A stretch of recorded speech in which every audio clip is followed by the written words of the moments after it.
Ok, estamos de volta, recebendo o padre Arthur Pinheiro, que agora vai nos contar um pouco, esclarecer, tirar aqui algumas dúvidas do que significa, do que representa, ou que diferenças, que divergências existem entre a Igreja Católica Apostólica Romana e a Igreja Católica Apostólica Brasileira, né? Então, nos esclareça aí, que diferenças existem? A igreja primitiva, a igreja cristã primitiva, ela era muito plural, não é? Então, você, nos primeiros versículos do livro do Atos dos Apóstolos, os cristãos tinham tudo em comum, dividiam seus bens com alegria. Quem tinha propriedade vendia, entregava aos apóstolos para poder dividir com os outros.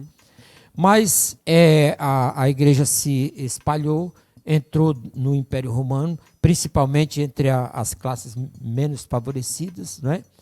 E depois o imperador romano percebeu que a Roma tinha uma religião, a igreja romana, que cultuava o imperador, que era o pontífice, não é? Pois bem, e mais ali no governo antes já em Constantino, né, já houve um concílio, né, o concílio de Nicéia, salvo engano, que foi onde se definiu, por exemplo, os evangelhos canônicos. Tem muitos evangelhos, outros escritos também, sim, que não ficaram organizados. E, vamos dizer assim, a centralização da igreja. Depois, no imperador Teodósio, a igreja se transformou na igreja oficial do Império Romano.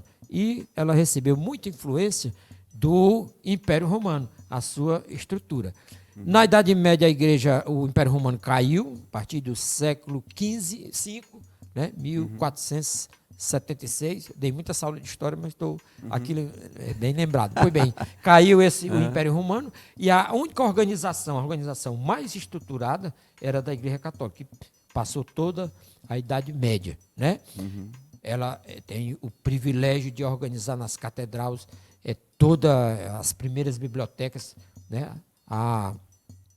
Também a escrita, né, da Bíblia, os copistas e tudo. Sim. Pois bem, e depois nós temos uma nova fase da história ali no século XVI, início do século XVI, tem a Reforma, que reforma protestante, que é chamada, que nascem dela derivam essas igrejas evangélicas, né?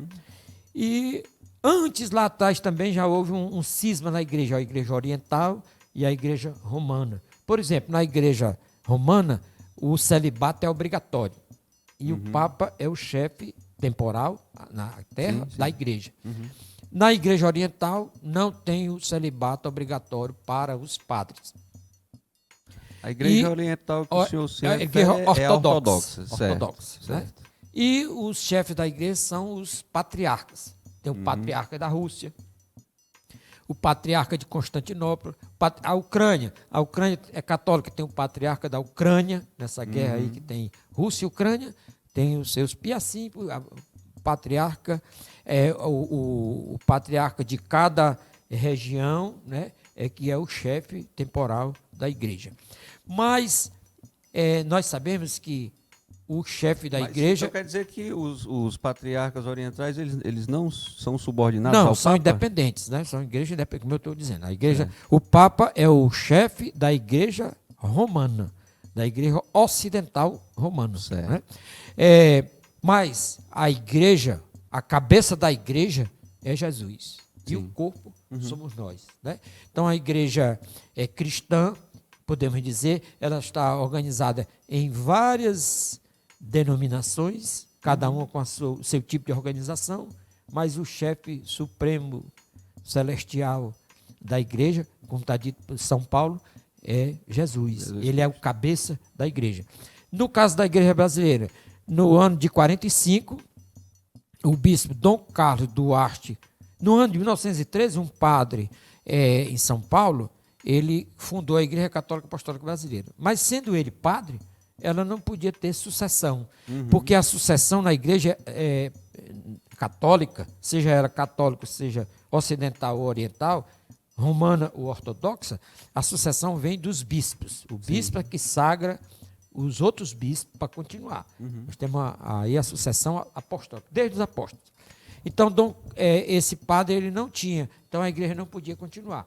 E em 1945, o bispo Dom Carlos Duarte Costa, que ficou conhecido no Brasil como Bispo de Mauro, se você olhar na internet, ele, numa divergência também com a igreja católica, no tempo do Papa Paulo VI, sobretudo ali no momento da Segunda Guerra Mundial, ele contestou muito a igreja e contestou muito o Papa, né? Ele foi excomungado em 45. E ele já estava todo organizado, registrou em cartório a Igreja Católica Apostólica Brasileira em 1945. E ordenou padres, sagrou bispos, e hoje ela está em todo o território nacional, praticamente, em todo o território nacional, né? E também em outros países, na Argentina, no Uruguai, em países da África, nos Estados Unidos, né? Então, está organizado. E agora, no comecinho de julho, a partir do dia 3, por aí, estão chegando os bispos no Rio de Janeiro, que é a nossa sede primaz, para um concílio. Nós, na Igreja Brasileira, a cada 2 anos, tem o concílio, que é o governo supremo da Igreja, que toma as suas decisões.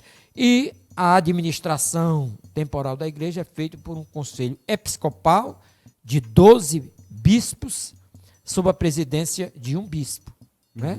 Por 4 anos. E a cada 4 anos ele pode renovar um mandato. E a sede da Igreja Católica Apostólica Brasileira é em Brasília, num espaço que tem várias igrejas, né? Perto, inclusive, da sede nacional da Assembleia de Deus.